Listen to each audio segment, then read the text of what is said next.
Welcome to Real Life Recaps. If you enjoy this story, please let me know by clicking the like button, leaving a comment, and subscribing to this channel. Today's story comes from Our Relationship Advice by ThrowRA 323868. I, 34F, am a cosmetic surgeon, and I opened my practice last year. It's been doing very well, and I'm doing the planning now to open another branch in a neighboring state, which is my in-laws' state. My husband comes from a well-to-do family. Grandfather was wealthy, whereas my parents were immigrants and had to get their masters here again while already having a PhD from my home country. I barely saw my parents growing up so that they could house and feed us. My practice has both my mom and dad's last names. My husband is a great guy, and his family is very nice, but they value different things and have weird priorities. I wanted a small wedding in the US because I had another reception in my parents' home country. MIL offered to pay for a larger wedding so that they can invite more of their friends, but I stuck to the 50 people limit, which is a lot. I wanted 30 at the beginning, because I wanted people my husband and I both knew and loved to be there. I didn't want my Miles stylist, her business partner, or their family lawyer to attend. She eventually complied and kept meddling occasionally from then on. I never changed my last name, but would unofficially be referred to as Mrs. Husband's last name. At work, I still use my name to not confuse my staff and patients, but also to honor my dad for everything he has done all my life.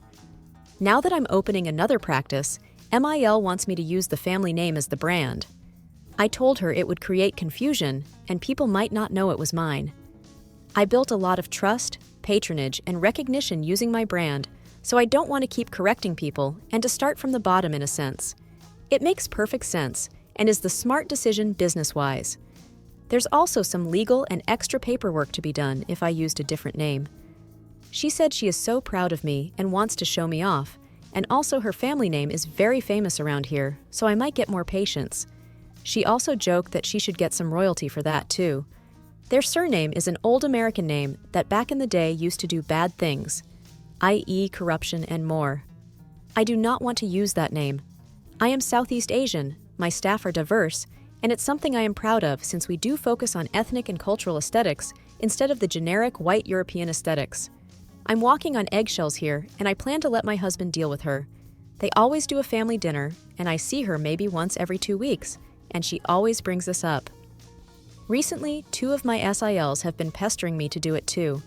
Comment 1. You don't need to soften the blow. There is no blow. You're not doing anything to them. I will not be changing my company name, and I'm done discussing it. Comment 2. Exactly. This is your company business. Not up for discussion. BTW are SILs planning on carrying their maiden names through marriage, and children will of course have mother's maiden name too? Tell them to be sure and make their mom proud. Comment 3. Yeah. She doesn't owe them an explanation, and it's clear that trying to give reasons just leads to them telling her she's wrong about her reasoning, so I think it's better just to be direct at this point. I'm not changing the name of my business. This isn't up for debate. OP, if you think it might help, you could even suck up a little bit and say something about you. Appreciate the vote of confidence that they want to associate their illustrious name with your business, but it's important to you to keep the name as it is, and you won't be discussing it further. But what do you think?